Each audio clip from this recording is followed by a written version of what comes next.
रेपल्ले गांव में रहे सुभद्रा को दो बहुएं हैं। बड़ी बहू हरिता एक गरीब परिवार से सुभद्रा के घर बहू बन के आती है। छोटी बहू राधिका एक अमीर घर से सुभद्रा के घर बहू बन के आती है। सुभद्रा को पैसों का पागलपन रहने पर हारिका को घर की काम वाली बनाकर राधिका को घर की महारानी की तरह देखती है। एक दिन सुभद्रा हारिका को बुलाकर, सुनो हारिका, राधिका आई, जल्दी से नाश्ता ला। ऐसे सांस कहने पर हारिका खाली हाथ बाहर आकर ऐसे कहने लगी, सासू माँ, नाश्ता रेडी नहीं हुआ। क्या रे, तू अभी तक नाश्ता नहीं बनाई? अरे सुबह से तो क्या कर रही है रे? वो सासू माँ, मैं किचन में काम कर रही थी, पर आप मुझे बुला के दूसरा काम बोले ना। एक छोटा सा काम कहने से नाश्ता बनाना छोड़ देगी ना? पता नहीं मेरे बड़े बेटे को ये पागल कहाँ मिली, लेके मेरे सर पर रख दिया। ये सब मेरी बदकिस्मती है। ऐसे सुभद्रा हारिका को शपथ लगाते समय राधिका ऐसे कहने लगी, आंटी, यू डोंट वरी, आज के लिए मैं नाश्ता बाहर खा लूंगी। मेरा अम्ब्रेला कहाँ है आंटी? दिखाई नहीं दे रहा। वो मैं निकाल के अटारी पर रखी। You kept there? But why? मतलब बारिश नहीं आ रहा ना, अभी तो उसकी जरूरत नहीं है ना। तेरा सर रे, छतरी को सिर्फ बारिश में ही नहीं, धूप में स्किन डैमेज नहीं होने के लिए भी उपयोग करते हैं। ये सब तुझे कैसे पता चलेगा? जाके जल्दी से छतरी लेके आ। ऐसे सुभद्रा हारिका को कहने पर वो छतरी लेके राधिका को देती है। राधिका गॉगल्स लगा के, एक हाथ में छतरी पकड़ के और एक हाथ में हैंडबैग पहन के स्टाइल से चली जाती है। राधिका बाहर जाने के बाद सुभद्रा हारिका से ऐसे कहने लगी, अरे तू अभी तक इधर ही है? जा यहाँ से, जल्दी से किचन में जाकर खाना बना। इस तरह सुभद्रा हारिका को हमेशा डांट कर उससे सभी काम कराती थी। थोड़े दिन बीतने के बाद एक दिन हारिका को बहुत बुखार आता है। वो बिस्तर पर सोई रहती है। तब सुभद्रा हारिका के पास आकर ऐसे कहने लगी, क्या रे, टाइम 10 बज रहे हैं, तू अभी तक नहीं उठी? नाटक बंद कर, जल्दी से उठना। उठ के हम दोनों के लिए कॉफी बना के ला। तब हारिका बिस्तर पर रह के ऐसे कहने लगी, ओह सासू माँ, मुझे कल रात से बुखार है, इसीलिए आज के लिए आप और राधिका ही खाना बना लीजिए। क्या ये नया नाटक है क्या? तुझे कुछ भी हो, काम नहीं रुकना चाहिए। वो बात सुन के हारिका को गुस्सा आकर बिस्तर से उठ के ऐसे कहने लगी, सासू माँ, मैं नाटक नहीं कर रही, सच में मुझे बुखार आया। राधिका भी आपकी बहू ही है ना, उसे काम क्यों नहीं बोलते? चुप रह, राधिका काम करने के लिए वो तेरे जैसे गरीब घर से नहीं आई रे। बहुत अमीर घर की लड़की है वो। इतना ही नहीं, वो तेरे जैसे बिना दहेज के आई क्या, समझी? ओहो, तो आपको अच्छा दिल से पैसों से ही ज्यादा मतलब है ना? उसमें कोई संदेह नहीं है। तो आप और आपकी अमीर बहू मिलके इस घर में रहिए, मैं बाहर चली जाऊंगी। तू धमकी दे रही है क्या? जाना है तो जा। तू चली जाने से मेरी छोटी बहू मेरे लिए नौकरानियां रखेगी।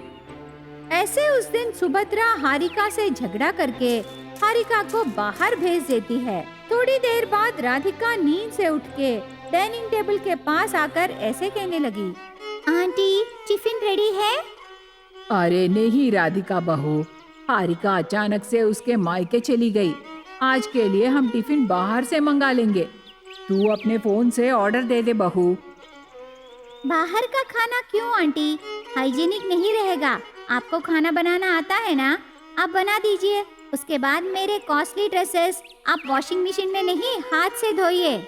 ऐसे राधिका घमंड से उसके सास को काम बताने लगी। तब सुभद्रा कुछ नहीं कर सकी और छोटी बहू के काम करने लगी। इस तरह थोड़े दिन बीतने के बाद एक दिन उस रेपल्ली गांव में मूसलाधार बारिश पड़ने पर सुभद्रा का घर बाढ़ के पानी से भर जाता है। उस दिन दोनों बाढ़ के पानी में फंसकर मदद के लिए देखने लगते हैं। तब सुभद्रा राधिका से, डरो मत राधिका बहू, मैं हूँ ना। कैसे नहीं डरूंगी? मेरे पापा कहते थे कि स्लम एरिया में रहे रमेश से शादी करने से ऐसे ही होगा करके। शादी होने के बाद वो घर आ जाने को बोले, पर मैं मेरे डैड की बात नहीं सुनी और इधर आई। आज ऐसे बाढ़ के पानी में फंस गई। राधिका, परसों तक आंटी आंटी कह के प्यार से बुलाती रही और आज ऐसे शपथ लगा रही हो। हम दोनों से हारिका बहुत भाग्यशाली है, ठीक समय पर घर से बाहर चली गई। अच्छे लोगों को सब अच्छा ही होगा। ऐसे राधिका सुभद्रा को बहुत डांटने लगी। थोड़ी देर बाद राधिका का पिता एक बोट लेकर उस बाढ़ के पानी से राधिका को बचाने के लिए सुभद्रा के घर आता है। वो राधिका को उसके बोट पर चढ़ाकर, आर यू ओके बेटी? और कोई है क्या घर के अंदर? नहीं डैडी, पैसे और गहने मेरे साथ लाई। घर में सभी वेस्ट सामान ही है डैडी। ऐसे कह के सुभद्रा को घर में छोड़ के राधिका चली जाती है। थोड़ी देर बाद बाढ़ का पानी घर में भर के सुभद्रा घर से बाहर आ जाती है। उस समय हारिका एक नाव लेकर बाढ़ में बह रही सुभद्रा के पास एक रस्सी फेंककर उसे नाव में लाकर एक सुरक्षित जगह ले जाती है। तब सुभद्रा हाथ जोड़कर ऐसे कहने लगी, मुझे माफ करो हारिका, इतने दिन मैं तुझे समझ नहीं पाई। मैंने तुझे बहुत सताया है। अरे रे सासू माँ, आप मुझे प्रणाम क्यों कर रहे हो? ऐसे कह के हारिका सास को उसके घर ले जाती है। तब से सुभद्रा को गरीब बहू हारिका का अच्छा दिल समझ में आता है। दुर्गापुर गांव में रहे सुभद्रा और रानी नाम के दो सास बहू उनके गांव के दुर्गा माता मंदिर के पास एक समोसा दुकान रख के समोसा बेच के जीने लगे।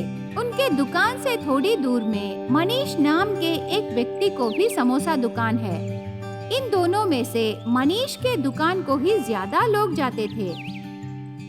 एक दिन रानी हाथ में मक्खियाँ मारने की लकड़ी पकड़ के दुकान में बैठ के आराम से सोने लगी। उस समय सुभद्रा वहाँ आने लगी। वो बहू को देखकर ऐसे कहती है, अरे हो रानी, समोसों के ऊपर मक्खियाँ बैठे रे, तू तो आराम से सोने लगी।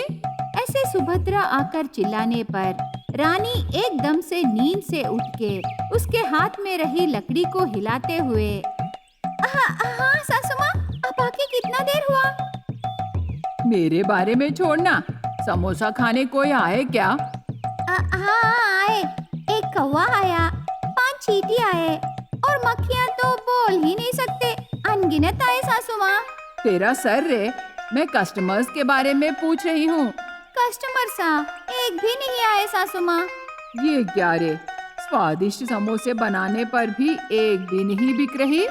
उदास मत होइए सासू माँ, बड़े कहते हैं हर एक का समय आना है, पर आपके विषय में तो टाइम मशीन से भी कोई लाभ नहीं रहेगा।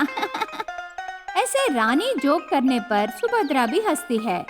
इस तरह दिन बीतते गए। एक दिन दुर्गा माता का दर्शन करने एक बूढ़ी पैदल जाते हुए सुभद्रा का गांव पहुंचकर ऐसे सोचने लगी, सुबह से पैदल चल के मुझे बहुत भूख लगी है।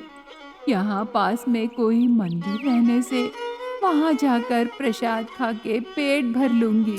ऐसे सोचकर दादी मंदिर को ढूंढने पर उसे एक देवी माता का मंदिर दिखाई देता है, पर उस मंदिर के दरवाजे बंद रहने पर वो निराशा से ऐसे प्रार्थना करने लगी, माता अन्नपूर्णा देवी, इस बूढ़ी की भूख मिटाएगी सोच के आशा से तेरे दरमियान आई, पर तेरे दरवाजे तो बंद हैं।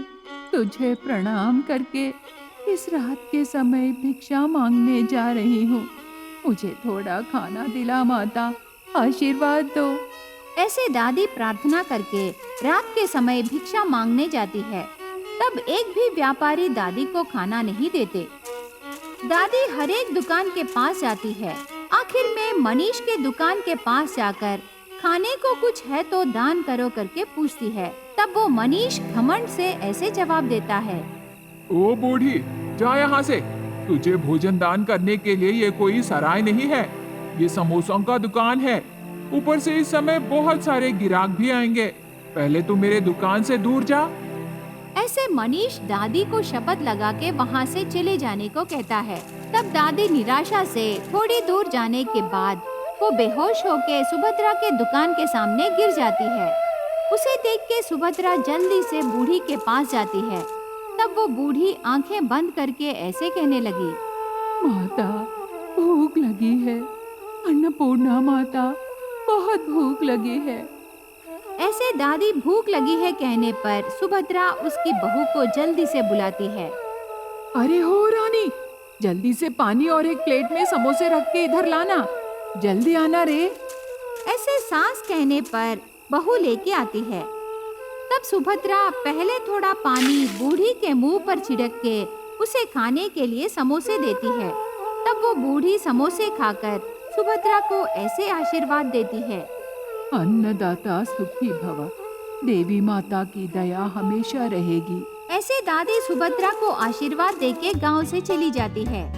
अगले दिन सुबह घर पर हर रोज की तरह समोसे बनाने के लिए रानी उसके घर के पिछवाड़े में रहे चूल्हे के पास जाती है।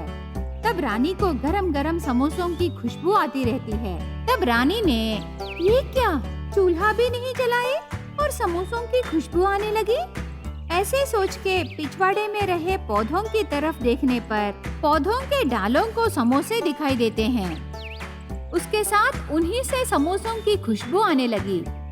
वो सब देख के रानी आश्चर्य होकर ये अजीब हादसा सास को दिखाने के लिए उसे घर से बाहर ले आती है। तब सुभद्रा पौधों को उगे समोसे सच है या नहीं देखने एक समोसा तोड़ के स्वाद देखती है। स्वाद देखने के बाद सुभद्रा ऐसे कहने लगी, आहा रानी, हमारे घर में उगे ये माया समोसे तो बहुत ही अच्छे हैं रे। ऐसे सुभद्रा रानी से कहते समय उन पौधों के पास एक देवी माता प्रत्यक्ष होती है। सुभद्रा, कल तुमने मेरी बूढ़ी भक्त की भूख मिटाई, इसीलिए मैं तेरे पिछवाड़े में माया समोसे उगाई।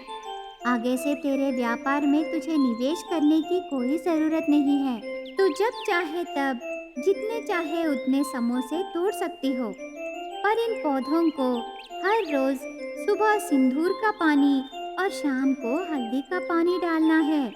याद रखो सुभद्रा, आगे से तुम्हारा समोसा व्यापार सोने के व्यापार जैसे मुनाफे लाएगी।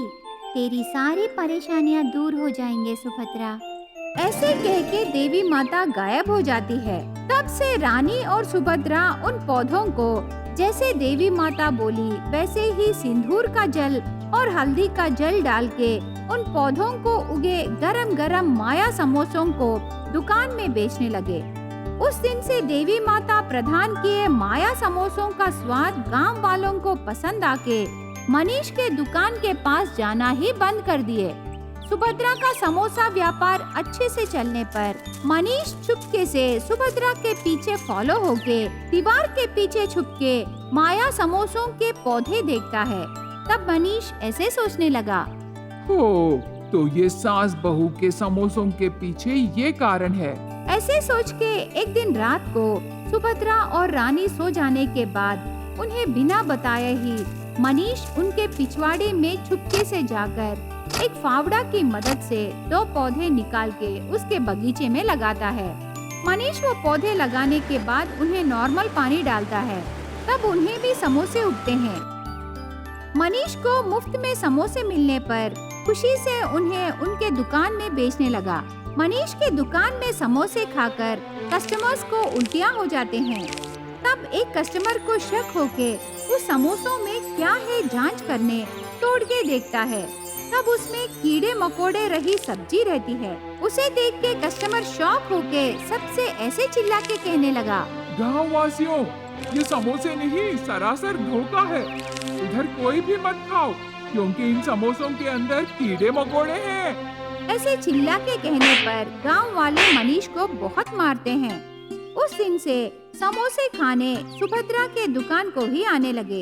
इस तरह मनीष वो माया समोसों के पौधे चुराने पर भी उसे पानी डालने की प्रक्रिया मालूम नहीं रहने पर वो गांव वालों से मार खाता है। तब से सुभद्रा और रानी उनके समोसा व्यापार में बहुत पैसे कमाते हैं।